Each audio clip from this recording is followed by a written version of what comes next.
नमस्कार, मैं हूं दीपक और आप देख रहे हैं डीएस के टॉक्स। मैंने अक्सर अपने वीडियो में जग्गा मग्गा हग्गा ये नाम बहुत ज़्यादा इस्तेमाल किए हैं और आज रात के एपिसोड में अर्चना गौतम ने साबित कर दिया कि क्यों मैं बार बार उसको हग्गा हग्गा बोलता रहता हूं।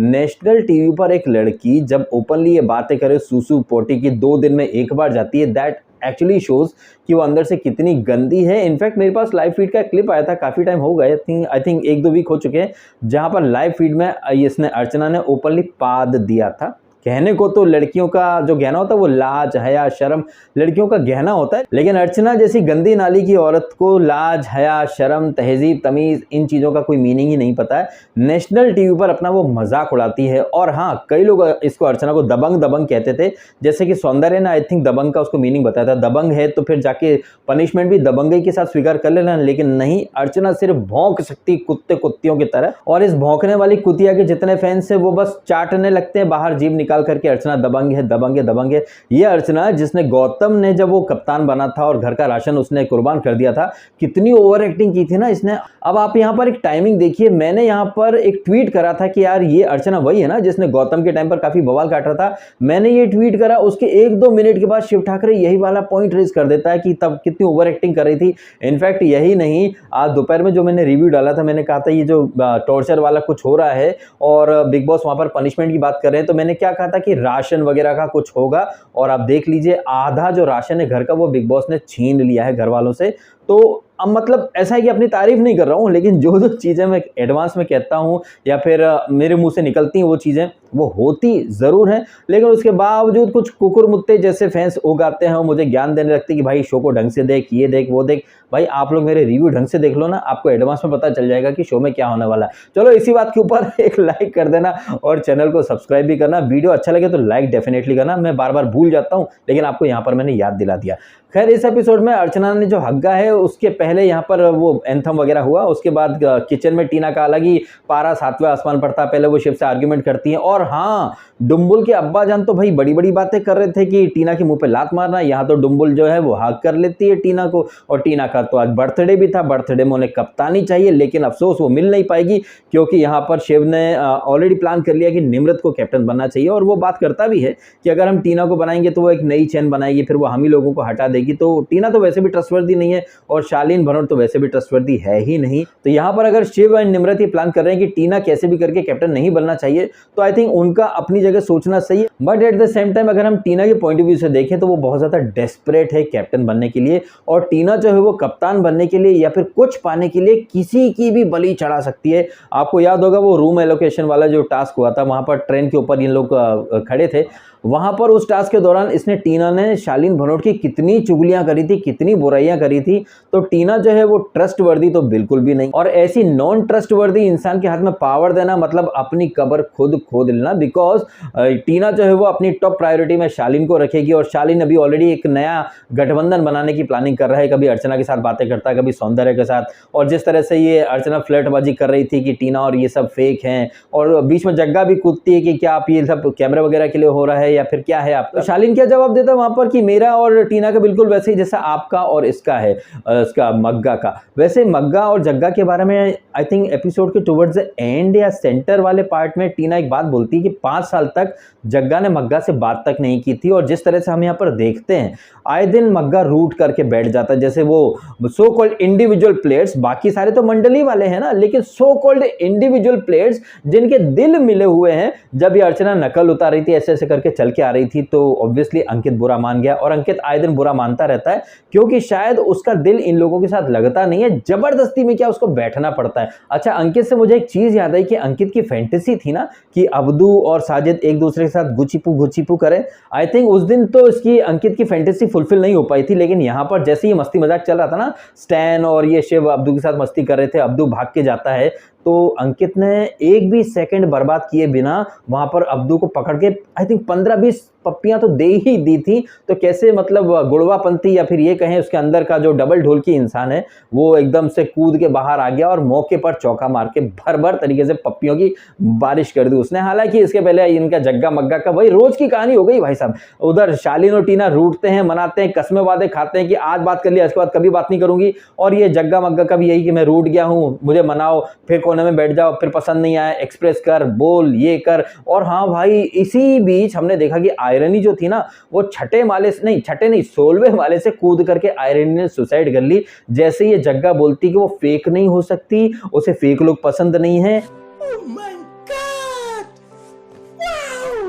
सीरियसली यार, मुझे बहुत हंसी आती है जब ये जग्गा अपने मुंह से बोलती है I am too real for a reality show, I can't be fake, मुझे फेक लोग पसंद नहीं है। भाई साहब, इस सीजन की सबसे फेक कंटेस्टेंट कोई है तो वो जग्गा खुद है। लेकिन बात ने देखो, I can't be fake, I am too real for the show, मैं बलिदानी हूं, मैं महान हूं। जबकि हकीकत में ये कितनी बलिदानी है, कितनी महान है, आपने सबने देखा है। खुद को नॉमिनेशन से बचाने के लिए ये किसी की भी बलि ले सकती है, लेकिन कहती खुद को ओवर प्रोटेक्टिव है, महान है, रियल है, टू प्रोटेक्टिव हैं। जबकि हकीकत क्या है आपको सबको पता है। तो यहाँ ये सब बातें वगैरह चलती रहती हैं, रूठना, मनाना, किस्से, कहानियां, फ्लर्ट बनती, मस्ती मजाक।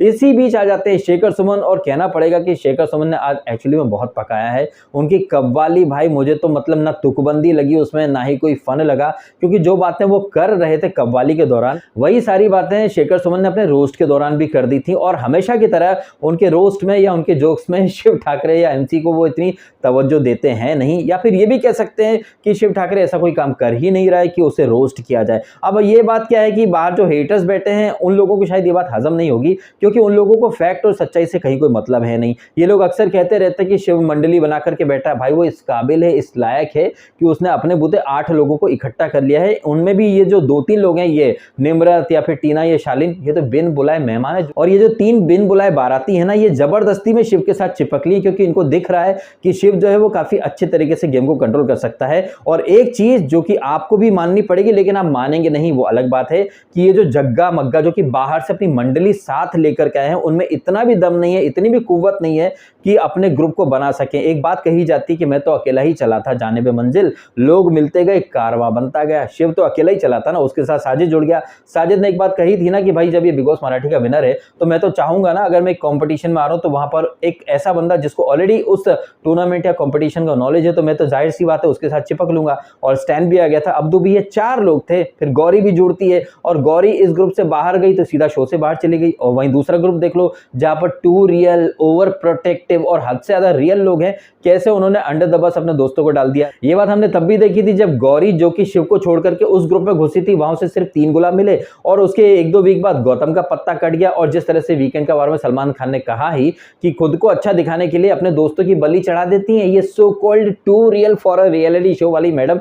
तो आपको एक चीज समझ में आ जानी चाहिए, अगर आप समझना चाहें और समझने के लिए आप पे दिमाग हो तो, दिमाग नहीं है तो फिर तो कोई बात ही नहीं है ना भाई साहब। अगर दिमाग होगा तो आप अच्छे से समझ सकते हैं कि वो बंदा जो शो में अकेला आया था, अकेला होने के बावजूद उसने शो के अंदर रहकर 6-7 लोगों को अपने साथ जोड़ लिया है, और किसी के पास गया नहीं था कि आओ मेरे ग्रुप में आ जाओ। 2-3 लोग तो आगे बढ़ के आए कि भैया हमको अपने ग्रुप में एंट्री दे दो। वहीं जो सो कॉल्ड दबंग हैं, वहीं जो सो कॉल्ड रियल है, महान है, वो कैसे बाहर से अपनी मंडली लेकर के आए थे। और इस ग्रुप में कोई किसी का सगा है नहीं। ये अर्चना जो खुद को दबंग बोलती है, लेकिन 1 नंबर की लीचड़ है, 1 नंबर की फ्लिपर है। वो जितनी दबंगई से वो बड़ी बड़ी बातें करती है, उतनी ही बेशर्मी से वो हाथ जोड़ना शुरू कर देती है। हाय बिग बॉस मेरे से गलती हो गई, शिव ये मैंने कुछ बनाया, खा ले, हाँ आगे से मैं ध्यान रखूंगी। ऐसी लीचड़ अर्चना को लोग दबंग बोलते हैं, जबकि उसमें दबंग का डी भी नहीं है। और इतनी ज्यादा ये फट्टू ज्यादा फटोलिया है अर्चना की, ठंडे पानी से ये डर जाती है। कहने को ये मेरठ की है, उत्तर प्रदेश की है, जहां पर बहुत ज्यादा ठंड रहती है। और मैंने इसके इलेक्शन के टाइम पे कुछ वीडियोस देखे थे जहां पर ये कैंपेन करते समय लोगों के घरों में गोबर के वो जो क्या होते उपले कंडे वो थाप रही थी, या फिर लोगों के घर में जा करके काम कर रही थी भरी ठंड में। लेकिन यहाँ पर इनको ठंडे पानी से पापा की परी है ना भाई, एलर्जी हो जाएगी ये। और ऐसी लीचड़ को लोग दबंग बोलते रहते हैं। और यहाँ पर कितनी बेशरम है ना ये अर्चना। यहाँ पर बिग बॉस ने कुकड़ू को बजाया था, हालांकि बिग बॉस ने शिव को झाड़ दिया। मुझे तो लगा कि शिव की कैप्टनसी गई गई गई। ये तो गनीमत है कि अभी नहीं गई, लेकिन जिस तरह से अब्दू और MC स्टैन वो चॉकलेट चुरा रहे थे, जिस तरह से मस्ती मजाक चल रहा था, ये बात तो मेरे दिमाग में क्लिक कर गई थी कि यहाँ ये मस्ती कर रहा है, बाहर कुकड़ू को बज रहा है, जहां पर शालीन सोया था, जग्गा मग्गा सोए थे, और ये सौंदर्या बौंदर्या और ये अर्चना भी सोई थी। लेकिन अर्चना जो कि नेता बनना चाहती है, लोगों की नजर में वो दबंग है, फेयर है, हकीकत में कितनी अनफेयर है। ये तो बिग बॉस को ही गलत बोल रही थी कि नहीं मैं सोई नहीं थी, बिग बॉस मेरे पीछे पड़ गए। लेकिन एक चीज जो उसने यहाँ पर बोली कि बिग बॉस बायस्ड है, अब इस चीज को बिग बॉस कितना भी झुटला दे, लेकिन ये तो एक फैक्ट है कि बिग बॉस बायस्ड है। लेकिन यहाँ पर बिग बॉस को बायस्ड बोल करके अर्चना ने खुद को ही एक्सपोज कर दिया, क्योंकि अर्चना, जैसे कि मैं हमेशा कहता रहता हूँ अर्चना के बारे में कि अकल बढ़िया भैंस, ये अर्चना जो पॉइंट रेज करती है ना शो के बारे में या कंटेस्टेंट के बारे में, वो पॉइंट सही होते हैं, लेकिन उन पॉइंट्स को हाईलाइट करने के चक्कर में वो अपने ही पैर पर कुल्हाड़ी मार लेती है। अगर ये अर्चना यहाँ पर बोलती और बोलने के बाद ठंडे पानी से वो जो छींटे मारे जा रहे थे, बाल्टी से पानी फेंका जा रहा था, अगर वो करवा लेती और उसके साथ ही साथ ये बात बोलती कि देखा मैंने तो सजा भुगत ली, लेकिन बाकी लोगों को सजा नहीं मिलती है, जैसे कि निम्रत के बारे में एग्जांपल दिया उसने, और बार बार मैं ये चीज हाईलाइट करता हूं, साजिद को इतने प्रिविलेज मिल रहे हैं, या फिर अब्दू के लिए बिग बॉस कितना ज्यादा बायस्ड था। आप यकीन मानिए जिस तरह से वो लेशियस का ये जो प्रमोशनल वगैरह कुछ था, जहां पर टीना और निम्रत ने कुछ जीता था, ये चिकन वगैरह, ये सिर्फ टीना और निम्रत के लिए था। लेकिन ये अब्दू कितना भुक्कड़ है भाई साहब, कभी चॉकलेट चुराता रहता है, कभी चिकन चुराता रहता है। आप यकीन मानिए ये चोरी चकारी अब्दू के अलावा कोई और करता ना, तो शायद उसे जेल में भिजवा दिया जाता या फिर कोई ना कोई उसे दंड मिल जाता। तो बिग बॉस बायस्ड तो डेफिनेटली है, इसमें कहीं कोई शक नहीं है। लेकिन बिग बॉस की बायस्ड हरकतों को अगर आप शो में रह करके एक्सपोज करना चाहते हो, तो आपको मेक श्योर करना चाहिए कि आप अपना जो केस है ना उसे खराब मत करो। आप ऐसा कोई काम मत करो कि आपके ऊपर उंगलियां उठ जाएं। इसके लिए बेहतर ये रहता है कि अपना केस स्ट्रॉन्ग कर लो, उसके बाद बिग बॉस को घेर लो। लेकिन अर्चना यहाँ पर हर बार ब्लंडर कर देती है, क्योंकि ये अर्चना जो कि गौतम के टाइम पर इतना बवाल काट रही थी, हम भूखे मर जाएंगे, हमारा हक छीन लिया, ये छीन ली, रोटी छीन ली, राशन छीन लिया, बताओ क्या होगा। वही अर्चना क्या बोल रही थी, अरे 2-3 दिनों में आ जाएगा राशन, मेरे को क्या, मेरे को नहीं फर्क पड़ता, ये वो। तो यहाँ पर अर्चना का घनघोर वाला फ्लिपर कहिए या फिर लीचड़ कहिए या दोगला साइड भर भर के सबको देखने को मिला है। और ये अर्चना जो इतनी बड़ी बड़ी बातें कर रही थी थोड़ी देर पहले, दबंगई वाली शिव के बारे में बार बार बोल रही थी, मतलब आप देख लीजिए कि नेशनल टीवी पर मराठी को मतलब ये किस तरीके से प्रस्तुत करना चाहते हैं। मतलब बिग बॉस मराठी या फिर मराठी या रीजनल शो की कहीं कोई अहमियत नहीं है क्या? ये तो शिव की भलमन साथ नहीं भलमन साथ नहीं, यहाँ तो सलमान खान ने बोल दिया ना कि अभी बाहर की बात नहीं कर सकते। अदरवाइज ये अर्चना तो 2 मिनट में चुप हो जाए जब इसके 1500 वोट के बारे में कुछ बात करना कोई शुरू कर दे तो, लेकिन नहीं, वो बाहर की बात हो जाएगी। लेकिन बिग बॉस मराठी वो अंदर की बात है। तो कैसे मतलब शिव के हाथ पैर बांध दिए हैं सलमान खान ने, क्योंकि ये जो अर्चना है ना, ये 2-3 डायलॉग अगर कोई इसके मुंह पे चिपका देना कि दीदी की चमची, क्या देख करके तेरे को टिकट मिला था, तू तो बात ही मत कर, 1500 वोट तेरे को मिले नहीं और तू बातें कर रही है, ये बातें अगर कोई कर देगा तो बाहर का मुद्दा बन जाएगा। तो मैं समझ सकता हूँ शिव की परिस्थिति, उसके कहीं ना कहीं दिल में या जबान पर ये शब्द आए तो जरूर होंगे कि अभी इसको मैं सही करता हूँ, लेकिन नहीं, फिर वीकेंड पर सलमान खान आ जाएंगे, अरे शिव तुमने दीदी शब्द कैसे बोला, पॉलिटिकल बातें तुमने कैसे करनी, क्या तुमको पता नहीं है कि बाहर की बातें करने का सारा अधिकार हमने सिर्फ इसको अर्चना को दे रखा है, बिकॉज ये बिग बॉस की अडॉप्टेड बेटी जो है। बिग बॉस ने बाकी सबको तो दंड दे दिया, लेकिन अडॉप्टेड बेटी की बात फट से मान ली, बिग बॉस ने मान ली, या फिर कुछ दिनों में तबीयत से जलील करने का इंतजाम कर लिया बिग बॉस ने। ये तो आने वाले दिनों में ही पता चलेगा। तो यहाँ पर ये कुछ चीजें रही हैं, साथ ही साथ टीना का बर्थडे भी मन गया और टीना के गुर्दे छिल जाएंगे जब कल वो कैप्टन नहीं बनेंगे। और ये टीना जो कि मान करके चल रही थी कि उनको बर्थडे गिफ्ट में कैप्टनसी मिल जाएगी, लेकिन यहाँ तो शिव और निम्रत की जो प्लानिंग है वो बिग बॉस ने सारे घर वालों के सामने खोल करके रख दी है, जिसकी वजह से इसके टीना के गुर्दे छिल गए हैं। हालांकि टीना और शालीन टोटली फेक है, लेकिन देखा आपने शालीन ने कैसे बर्थडे का वो डेकोरेशन वगैरह कुछ करा। एंड ये शालीन जो कि 24 घंटे टीना के इर्द गिर्द घूमता रहता है। मॉर्निंग में क्या बात कर रहा था इससे सौंदर्य वगैरह से कि मैं तो वाइल्ड कार्ड का वेट कर रहा हूँ, ऐसा कुछ नहीं है, वैसा कुछ नहीं है। तो टीना और ये क्या नाम इसका शालीन, ये भी फेक है बिल्कुल वैसे ही जैसे गौतम एंड सौंदर्य। वैसे गौतम बाहर बैठ करके देख रहा होगा कि यार इस लड़की के चक्कर में पूरा खेल का कबाड़ा करके रख दिया, लेकिन देखो ये लड़की कितनी बेशर्म है, कभी शालीन के साथ बैठ जाती है, कभी इधर बैठ जाती है। मतलब 1 सेकंड का गिल्ट नहीं है उसके चेहरे पर कि यार उसने किसी लड़के को इस्तेमाल कर लिया, लेकिन कहने को वो डॉक्टर है, अल्फा फीमेल है और डिग्निफाइड एंड पता नहीं कितनी रिस्पेक्टफुल फैमिली से वो बिलोंग करती हैं। साजिद खान इनके बारे में बात करता भी है जब वो कह रहा था कि नहीं उसका प्यार सच्चा है। साजिद खान क्या डायरेक्टर यार, तेरे को मतलब रियलिटी शो में 50 दिन हो चुके हैं, तेरे को अभी भी समझ में नहीं आया कि गौतम भी एक नंबर का CHU था और ये सौंदर्या तो इतनी नेक्स्ट लेवल की कैरेक्टर की ढीली है कि शो में टिकने के लिए किसी लड़के के साथ वॉशरूम में भी घुस सकती हैं। तो आप समझ जाइए कि उनके माँ बाप ने उन्हें क्या अपब्रिंगिंग दी होगी। जिस तरीके से ये सौंदर्या और अर्चना एकदम जुगलबंदी करके घूमती रहती हैं, एक बात कही जाती है कि पानी से पानी मिले और मिले कीच से कीच, ज्ञानी से ज्ञानी मिले और मिले नीच से नीच। तो सौंदर्या और ये अर्चना घनघोर लेवल के नीच प्राणी एक साथ जब बैठते हैं तो मतलब आप देख लीजिए टट्टी वाली बातें, मतलब वो डॉक्टर सब माइंड का खेल है, बैठ जाओ तो फुस करके निकल आता है। ये चीज़ें लोगों को एंटरटेनमेंट लगती हैं, जबकि इतनी घटिया चीज़ें हैं कि मतलब यार मेरे को खुद को अंदर से फील हो रहा है कि यार ये बातें मुझे नहीं करनी चाहिए। लेकिन जब शो के अंदर ये चीज़ें और ये बातें नेशनल टीवी पर लोगों को दिखाई दे रही हैं तो भाई साहब फिर करना तो पड़ेगा ना इन बातों को, है कि नहीं हो। एंड यहाँ पर बात ही बात में एक बात और बोलनी पड़ेगी कि कुछ तो देखा होगा मैंने इस अर्चना के अंदर, जो मैंने इसको हग्गा हग्गा बोलना शुरू करा था। तो ये कुछ रहा है इस एपिसोड का ताना बाना, कोई बहुत ज्यादा हैपनिंग चीजें तो हुई नहीं है। बस ये रहा है कि शिव की जो राजाशाही कैप्टनसी है जाते जाते रह गई और कल के एपिसोड में शायद निम्रत बन जाएगी कप्तान। वहीं कोने कोने में रूठना मनाना और फ्लैट पंती बकवास पंती यही सब कुछ चलता रहा। टीना बड़ी दबंगई से बात कर रही है कि मैं 3 दिन में निम्रत को कप्तानी से हटा दूंगी। अब ऐसा हो पाएगा या नहीं हो पाएगा, ऊंट किस करवट बैठेगा, क्या टीना अर्चना शालीन ये मिलकर के नया कुछ ग्रुप बनाएंगे या फिर अब्दू जिस तरह से बार बार चोरी चकारी कर रहा है, क्या मेकर्स इस चीज को हाईलाइट करेंगे? आई एम श्योर नहीं करेंगे। अच्छा, अब्दू से मुझे एक चीज याद आई, ये झलक दिखला जब में कोई गुंजन करके छोटी बच्ची है भाई साहब, वो शो जीत गई है, वो लड़की शो जीत गई है। जबकि उस शो में वर्ल्ड की सबसे हिस्टोरिकल जो विनर थी चुबीना आंटी वो भी थी, लेकिन नहीं, वो खतरों का खिलाड़ी भी नहीं जीत पाई और यहाँ पर एक छोटी बच्ची से हार गई। छोटी बच्ची से मुझे एक कहीं ना कहीं पैटर्न जैसा बनता दिखाई दे रहा है। जिस तरह से अब्दू को हर चीज का लाइसेंस प्राप्त है, यहाँ पर एक्सपेक्ट द अनएक्सपेक्टेड। हम यहाँ पर जग्गा वर्सेस निम्रत की बात कर रहे हैं, कहीं ऐसा ना हो भाई यहाँ पर भी झलक की तरह आउट ऑफ सिलेबस अब्दू को ये लोग ट्रॉफी पकड़ा दे। भाई कुछ भी हो सकता है, बिकॉज अब्दू को इतना ज्यादा प्रिविलेज या फिर फेवर्स मिल रहे हैं तो क्या पता ट्रॉफी भी दे दें, क्योंकि अब्दू की अंग्रेजी या फिर उसकी चोरी चकारी या फिर जिस तरह से वो मस्ती मजाक करता रहता है, और कई बार इस मस्ती मजाक के चक्कर में अब्दू रोज एक बिलो द बेल्ट वाली बातें भी कर देता है और घर के कई सारे नियमों का उल्लंघन भी कर देता है। जैसे यहाँ पर वो चोरी चकारी वगैरह कर रहा था और अंग्रेजी में तो बात करना उसको घर अलाउड है ही सही। साथ ही साथ यहाँ पर जब वो उससे अर्चना से बोला था कि अर्चना डू यू मिस फहमान और सामान, अब अर्चना बॉडम बुद्धि सामान को मिस कर रही है और इसके बाद जब अब्दू जाकर के बोलता है ब्रो शी वाज मिसिंग सामान फहमान सामान, मतलब क्या सामान से अब्दू क्या साबित करना चाहता था। यही नहीं, अब्दुल आई थिंक सुम्बुल के सामने भी फहमान सामान ऐसा कर रहा था तो सुम्बुल भी बुरा मान गई थी कि सामान मत बोला करो। अब अब्दू यहाँ सामान सामान बोल करके क्यों हंस रहा था ये आप अच्छे से समझ सकते हैं, बिकॉज ये डबल मीनिंग टाइप की बात हो जाती है। तो अब्दू इतना भी क्यूट या इतना भी भोला भाला नहीं है जितना कि वो उसे मेकर्स पोर्ट्रे करवा रहे हैं या फिर दिखा रहे हैं।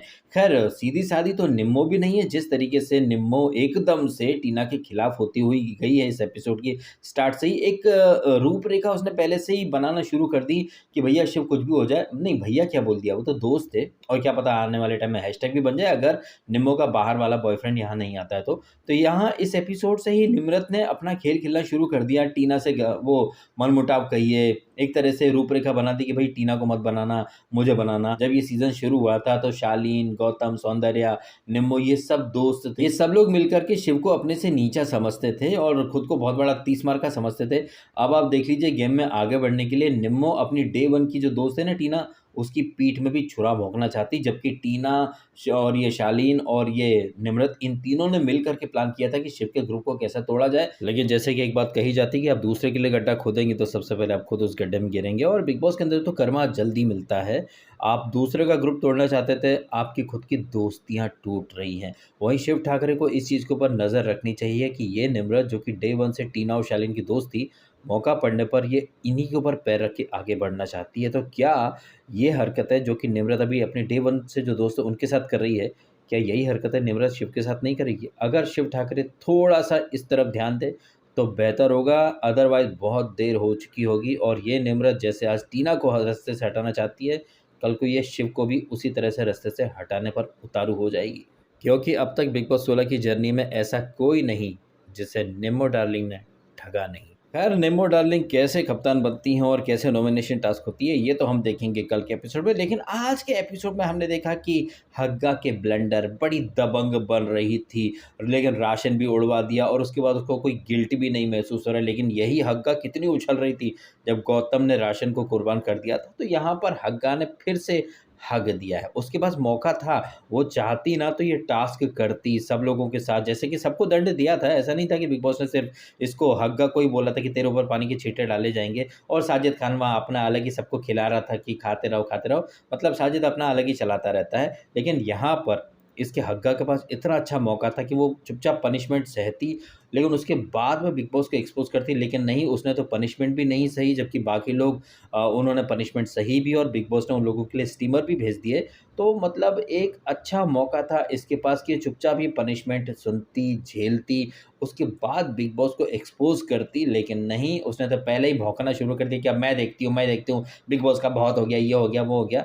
बहुत बिग बॉस का नहीं, बहुत तेरा हो गया है। और बिग बॉस इकट्ठा कर रहा है मटके में पत्थर डाल करके कि पानी कब ऊपर आए, फिर तेरे को धरी-धर पर निकालते हैं इसकी प्रियंका जग्गा की तरह।